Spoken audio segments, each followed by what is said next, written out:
The Movie Preview Critic. Informing and entertaining your movie world.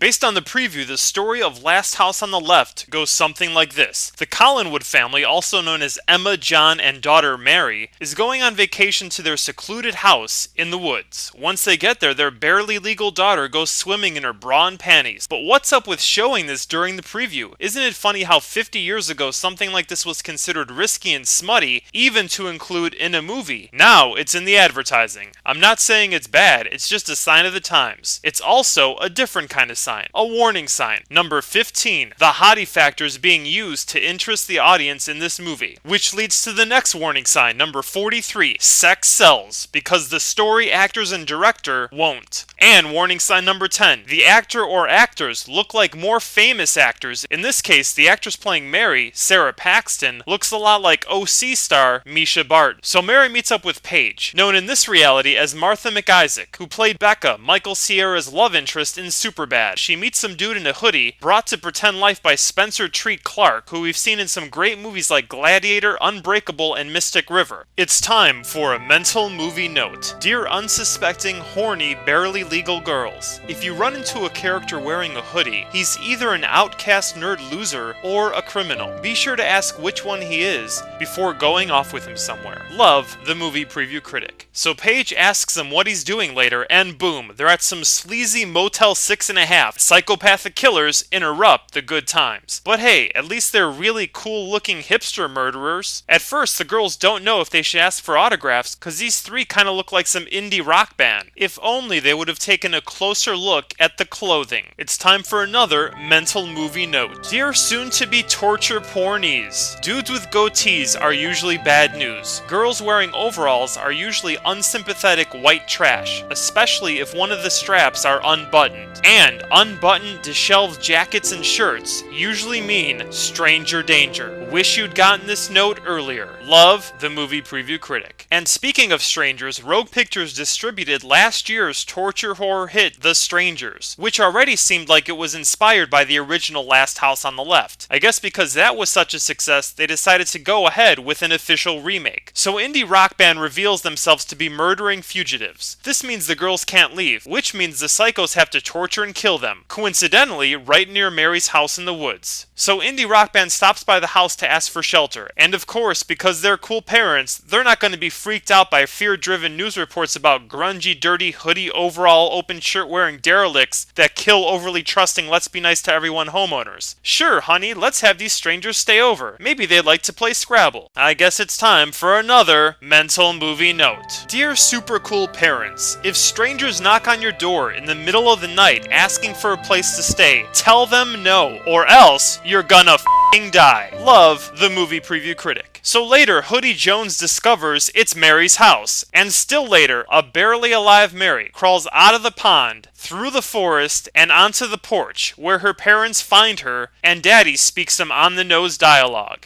She's been shot. And to their shock, they learn that their cool new young friends are actually insane, heartless executioners of the innocent. That's when this dialogue occurs. What are we gonna do? We don't have a car. The phones are dead and they're still here. You know what that means. It's time for another mental movie note. Dear horror movie filmmakers, why is it that cell phones must never work in horror movies? Stop doing this. Love, the movie preview critic. And at this point we have warning sign number 19, the advertisement for From the Producer of. The only big name being marketed belongs to a producer. And while Wes Craven is the creative genius behind the original, after doing some research, it's clear he didn't have anything to do with the creative process of this one. The producing title is more of a sign of respect, a homage to his original creation, and of course, a nice quick payday for him. Then the music kicks in. Hair reminds me of a warm, safe place where I shine. How ridiculous is this movie getting? Interestingly enough, this is a remake of a song within a remake of a movie. The original, of course, is Sweet Child of Mine by Guns N' Roses. Here it's performed by Taken by Trees. The filmmakers could have and should have learned something from this remake of the song. It's different, it's new, fresh, and a nice spin on the original. Whether it's a song or movie, the best remakes are the ones that take an old idea and explore it in a new way. Here, Sweet Child of Mine is a reinterpretation in an interesting manner. As for the movie, well, we'll get to that in a few moments. As good as this song is, it makes the images seem a little ridiculous, because from this point on, the parents are motivated to seek out justice. It's vengeance time. But give the marketers some credit. They tried to go against convention here. Usually in a vengeance-driven movie like this, you'd expect this type of music to kick in. Let the body hit the floor. Let the body hit the floor. Let the body hit the... Here, they're trying to get us to be sympathetic with the parents' murderous rage. These savages have killed their sweet child, and now it's payback time. It's a good idea that doesn't necessarily work. Still, nice song. The question for the movie's structure is, at what point will the parents start taking revenge? It's a horror movie, so it's probably about 90 minutes long. That means look for the vengeance action to start around the 70-minute mark, which means the first 30 minutes of the movie will take us up to the point the indie rock band murderers take their girls hostage. From 30 to 50 minutes, we'll have the torture, rape, and murder of the girls. Then from 50 to 70 minutes, the killers find the parents' house, and then the parents discover their daughter's dead. In the end, the movie crescendos with mommy and daddy turning to torture porn. On the surface, this seems like an original addition to the pornography lexicon. This genre exploded into popularity with Saw in 2004. The next year, Hostel took it to the next level, and from that point, it's been a series of copycats that occasionally add something interesting to the life of this variation of the horror genre. Here, with Last House on the Left, this addition would be parents as torturers, which seems pretty inventive. But parents as killers has been done before. And of course, it's been done best in the original Last House on the Left. So let's talk about that original, which is arguably to today's torture porn horror what Halloween was to the slasher genre. It was the spark, the big bang that set it all in motion. It's also a very timely movie to discuss because the forces that created the original couldn't be more different and more telling than and of the forces that shaped today's movie making. The 70s are considered Hollywood's most independent and bravest time for movie making. The upheavals of the 60s left H. Wood clueless as to what audiences wanted to see. As a result, they entrusted their equipment, sound stages, and budgets to young filmmakers who worked outside of the established system and wanted to connect with people more than profits. It was really the birth of independent cinema, the best first major example of which was 1969's Easy Rider. What had been a somewhat exclusive Hollywood country club of filmmakers had its doors wide open to any filmmaker who seemed like they can get an audience to show up at the theater. When it comes down to it, money is the timeless ultimate force of democracy. In this case, H. Wood didn't care who a filmmaker knew, how old they were, or what their education was. If they could deliver, they were behind them. At that time, there really wasn't an assembly line blockbuster market research process by which movies conform to, and if there was one, it was outdated and failing. It was a time to take chances and to say something about society changing faster than people could adapt to it. It was like a constant storm that rained down hundreds of years of cultural, emotional baggage that we had all been repressing, and the storytellers of that decade picked up on it and translated it into characters and images and made movies about it. When the voices of the political leaders of the late 60s were silenced by assassin bullets and would-be revolutionaries became too disheartened and disenchanted to continue their causes, it was the filmmakers of the 70s that carried on the messages and battle cries for justice, compassion, courage, understanding, and change. A minor, disrespected, underappreciated genre at that time, horror movies became filled with more blood, gore, and violence.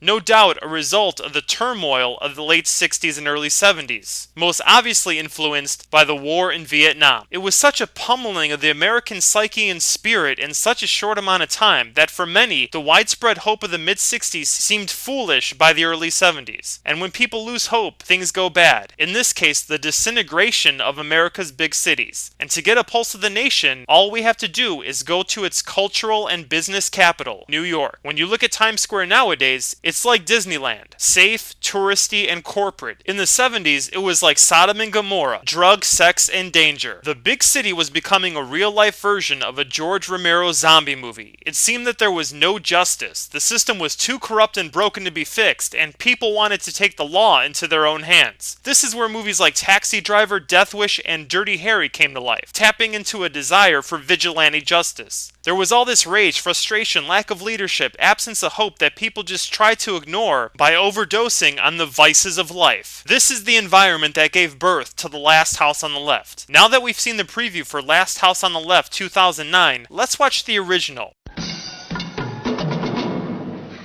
Marie and her friend. I feel like a woman for the first time in my life. Two girls from the suburbs going to the city to have a good time. Four killers on the loose, also looking for a good time. And the road leads to nowhere. They meet in the last house on the left. What began as a birthday party ends as a nightmare. Just what did happen in the last house on the left? To avoid fainting, keep repeating to yourself, it's only a movie. Only a movie. Only a movie. Only a movie. Last house on the left.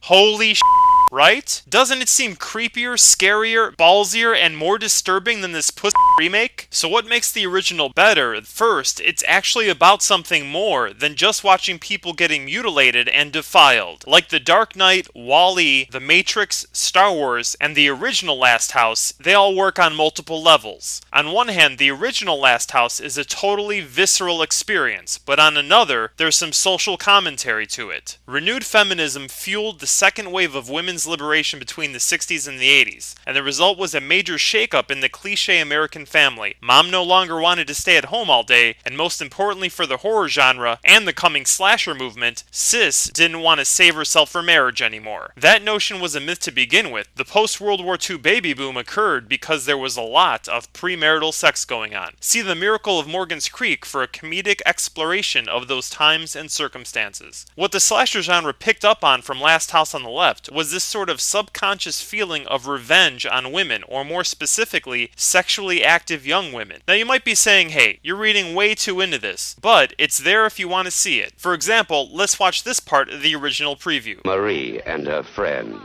I feel like a woman for the first time in my life. There's this theme in the movie about a woman in the 70s trying to empower herself, to go out and explore life. So what happens when she and her friend leave the safety of mom and dad's suburban paradise? The big bad city wolf eats Little Red Riding Hood. There's an idea that slasher movies are some form of social vengeance of old tradition on the new changing social mores, and Last House on the Left may have expressed that first. For about 30 years, from the 40s to the late 70s, high schools used to show mental hygiene films, or social guidance films. You may have seen them. They teach about the dangers of drunk driving or drug use, or how to make friends, all that kind of good stuff. Well, one of the most popular producers of those films was a man by the name of Sid Davis. His films had titles like The Dangerous Stranger and Seduction of the Innocent. And this Last House on the Left preview sounds a lot like one of his films. Here's an example.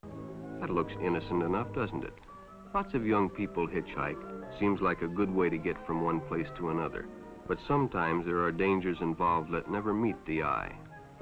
It's almost as if when designing the trailer, the filmmakers knew that a lot of teenagers had seen these social guidance films, and by having this sort of voiceover and these similar images, made the content feel all the more real. And I love that moment there. Seriously, you know if the guy pops a kid's balloon, not only is he an but he just might be a heartless psycho killer. Here's another interesting moment from the original preview. Martha, these girls, Yeah, want to buy some grass. It establishes the pattern that future slasher movies will follow. Whenever teenagers engage in some forbidden activity, harsh punishment awaits, usually ending in death. Here, the setup is believable, simple, and timely. Two young girls want to go to the big city to a concert and experience some forbidden pleasures. Then, things go very wrong, because they run into four lost souls, stuck in the muck of forgotten purpose and identity. They're like the fallout from the failed dreams of the 1960s. They grew up children of hope, and now are adults of desperation. The only way they know if they're real is by extreme sensory input, sex, drugs, and violence, including killing. The music in the movie reveals their future. And the road leads to nowhere. They represent what was at the time a very real criminal element and the big city fears of many suburbanites. The voiceover is so eerie and the images are filthy. I don't know about you, but I want to scrub myself with bleach for just watching this preview. And then there's the great marketing tagline gimmick. To avoid fainting, keep repeating to yourself, it's only a movie. Only a movie. Only a movie. Only a movie. This preview will probably be more inventive and interesting than the entire feature-length remake. For its time, it was really boundary-pushing, especially when it came to what audiences were willing to watch as entertainment, something that's missing in this remake. Today's version is a regurgitation, just another by-the-book Saw Hostel wannabe. When it comes to the slasher genre, Michael Myers and Jason Voorhees are manifestations of the old generation's anger at the new generation for changing things. Easy Rider explores this, where in the end, the hippies are killed by the fear of traditional small-town America. The same is true in Texas Chainsaw Massacre, where young hippie-type kids are tortured and killed by a sadistic clan obsessed with protecting the family and their traditional way of life. Today's Gorno has been called empty and exploitative. When asked about these movies, zombie horror master George Romero said, "I don't get the torture porn films. They're lacking metaphor." An important message to today's filmmakers, and a vital lesson. Even though these movie geniuses were working in a critically disrespected genre, they themselves took it and the audience seriously. This wisdom hasn't totally vanished. It should be pointed out that the first Saw and Hostel had some social commentary and exploration of humanity within them. In Saw, it was how can you make a person appreciate the blessings of their lives. Hostel was all about exploring the value of a human life, and how far people were willing to go to get their kicks, to have the new high of adrenaline of new experience, especially in a war-torn world, a world where the laws and values that hold society together had disappeared. The great thing about these movies is that if you want to see these issues and explore these topics, they're there. Maybe not intentionally, but perhaps unavoidably, because the spirit of the times permeated everything. It was a basic ingredient in the artistic creations of the late 60s and early 70s. It was multi-dimensional storytelling, making movies with souls. And that's what ultimately seems to be missing in this remake of Last House on the Left. It seems that a movie's soul doesn't carry over when it comes to remake making. And that's because in today's movie world, the filmmakers forget to put it in. Or maybe, more accurately, the computer market research projections don't show that audiences want that in their movies. If the 70s were the freest movie-making environment, then the 2000s are the most restrictive when it comes to studio projects. At no time in movie making have so many calculations been computed and considered before greenlighting a movie. Before, studio heads went with their guts. Now they go with the figures. As the blockbuster machinery refined itself in the 80s, it was the 90s independent cinema that rejuvenated H-Wood and the audience. Movies like Clerks, Roger and Me, and Pulp Fiction made film exciting again. The Sundance Film Festival became the Woodstock of filmmaking, an exciting place where revolutionaries got together to create and celebrate the idea that stories could make a difference. It's this independent creativity that keeps cinema alive and real. Every Reservoir Dogs and Slacker infuses fresh lifeblood, because these movies are made with love and passion. So let's ask, where are these indies today? It seems that with video hosting sites, the final limitation of success and distribution has been removed. Today's filmmakers don't need to move to LA or schmooze and hobnob their way to meeting the right person. person just have a chance at success. Today, all you have to do is tell a great story, upload it, and if it finds an audience, the numbers will speak for themselves. And that's what H Wood responds to. The new movie revolution is here, it's just waiting for participants. So where are the storytellers? Where is the passion, and what are their messages? Until the voices of movie change step up to the plate, H Wood spins its wheels waiting for innovation by trying to stay financially afloat with adaptations and remakes, which lead to easy money. Now there's nothing wrong with wanting to make money and greenlighting projects that are most likely to succeed. This was the motivation behind the Batman Begins reboot. The genius move here was hiring a genius, Christopher Nolan, to keep the quality high. A great filmmaker was given freedom to be creative, and it's only when these amazing filmmakers get control of their projects that they're able to inject some depth, because movies without deeper meanings leave us malnourished and bankrupt. It's like trying to survive on a diet of soda and candy bars. Great visuals, effects, and good-looking actors will only impress us for so long. We live in an age where creativity has no boundaries, but are allowing inspiration to be replaced by imitation, which is leading to creative stagnation. Is there another word that ends with Asian that I could add here? No? Okay. I don't want to seem overly dramatic and hopeless. November and December of 2008 were a great time for movies. So why is it that January is always the junkyard of the cinematic scrap heap? Why can't every month be Oscar worthy? Why can't every genre be approached as if it would be nominated for an Oscar? This could only happen if the priority was storytelling and not box office reports. So let's examine how this Last House remake could have been if this movie had some balls.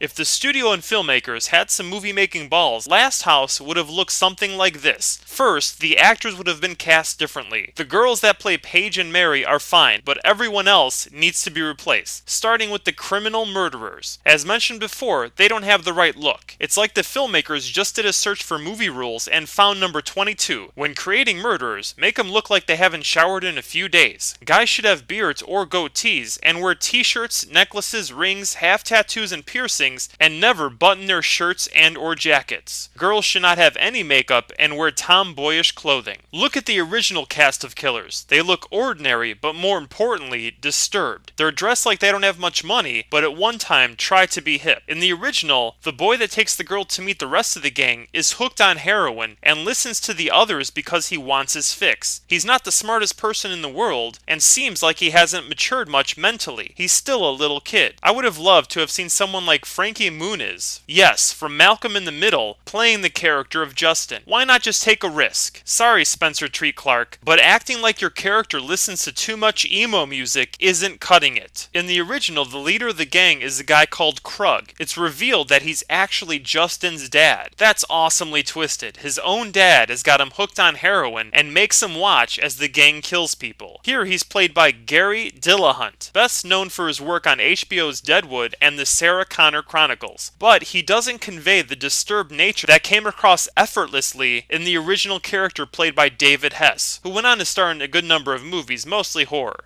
Here, he should have been played by someone like Philip Seymour Hoffman. I know these choices seem a bit crazy, but anything is better than casting One Tree Hill extras. This movie should have either cast complete no-names so we can't associate any pre-existing on-screen personas with the actors, or have spent money on actors who can bring the movie to another level, instead of putting together a generic team so a low-budget, by-the-numbers remake could conveyor belt itself through the assembly line and collect an almost guaranteed respectable box office. Now, the original was low budget and the actors weren't big names and had little to no acting experience. That's probably what made it seem so realistic and authentic. For me, the major roles of both movies are the parents. That's the hook here, that parents are the torturers. The original really nailed the casting. Mr. and Mrs. Collingworth were played by Richard Towers and Cynthia Carr. Yeah, I don't know who they are either. They didn't make many movies in their careers, but what mattered is that they looked like parents. Here, they're played by Monica Potter and Tony Goldwyn. You might remember Monica from Con Air, Patch Adams, and The First Saw. Tony has been around a while. He actually got his start in horror, in Friday the 13th Part 6, and his big break came in Ghost. Nowadays, he's directing, but there's something about them as a couple of parents that doesn't work. They're too young looking. Monica Potter is 37, and she looks that young and maybe even younger, so she comes off as more of a big sister to Mary, who's 17, than a mom. Tony is 48, but he looks like a Hollywood director that has a regular beauty regimen, looking way younger than his age. I would have loved to have seen Alec Baldwin as the dad. Seriously, Alec Baldwin is the new Chuck Norris or Samuel L. Jackson. It would be fun to see him seeking revenge on these scumbags. It's perfect. Close your eyes and imagine him saying the word scumbag. It fits. For the mom, give me Linda Hamilton. For real, the original Sarah Connor would some up. She would especially deliver in what is perhaps the original movie's most memorable scene. The mother takes Fred out into the woods and gives him a McGruff the crime dog, literally taking a bite out of crime. Next, the director. Here, it's Dennis Liadis. I haven't heard of him. His only major film before this was titled Hardcore, about two young girls who leave their troubled families, end up working in a brothel, and have only each other to rely upon to survive the hardships. Based on that material, it sounds like he'd be a great choice to make this remake. He's won some awards, so he's obviously got some skills, but his skills can only be put to work if the vision is solid, and that starts with the script. The writers here are Adam Alika, who only has a special thanks credit on the One Missed Call remake, which means he did some rewriting, but not enough to get screen credit. So Last House is his first credited writing job. The other scribe is Carl Ellsworth. He's got a little more experience, having written Red Eye for Wes Craven. His next project was Disturbia, which was a remake of Alfred Hitchcock's Rear Window, and is currently working on writing the remake of Red Dawn. What the f***?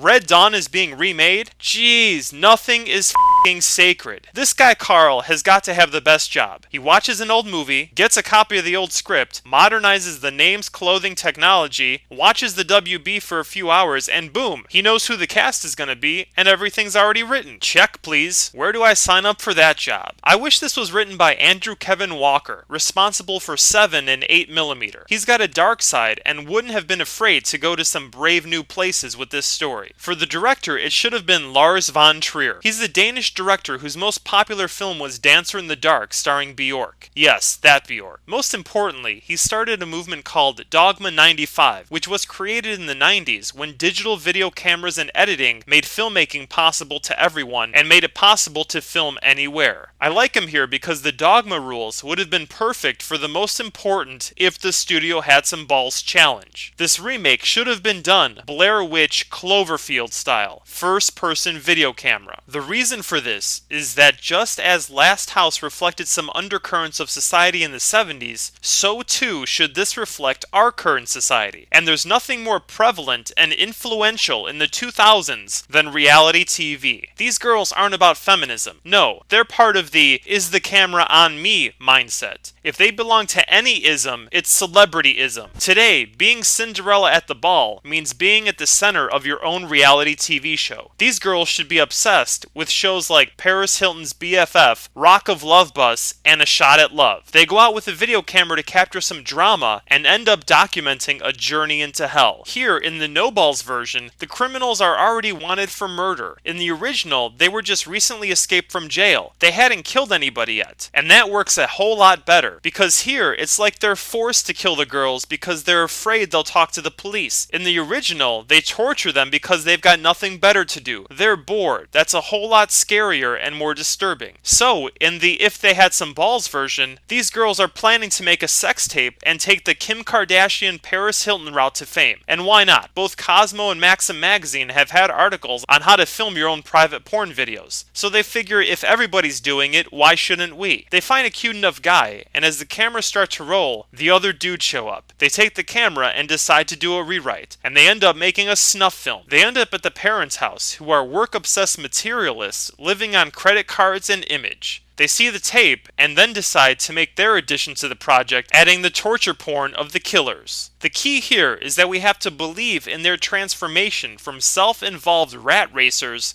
to momentary insanity killers. In the end, the media gets a hold of the tape, it becomes a huge sensation, the girls become stars but aren't alive to enjoy it. The killers are dead, but not before they've achieved a sense of reality, because remember, you don't exist unless you're on TV. And the parents are left insane and broken, wondering wondering if they should have spent more time giving gifts of emotion and love instead of iPods, PlayStation, and boob jobs as Sweet 16 presents. This example is a little ridiculous and extreme, but it's intended to show that there are issues out there, there are points of view, dreams, and delusions that exist in our world that can make this remake something timely and really engaging. Something that could shock the desensitized audience of today the same way it did in the 70s. The problem with the characters in remakes like Texas Chainsaw Massacre, The Hitcher, Prom Night, and My Bloody Valentine is that they're so generic. They don't have any depth. Why? Because they're going to be killed in a few minutes anyways, so why bother putting any work into their humanity? The problem with having balls in filmmaking is that it means risk and unpredictability, and that means not knowing what the box office might be. And that's the whole point of securing the rights of originally successful horror movies.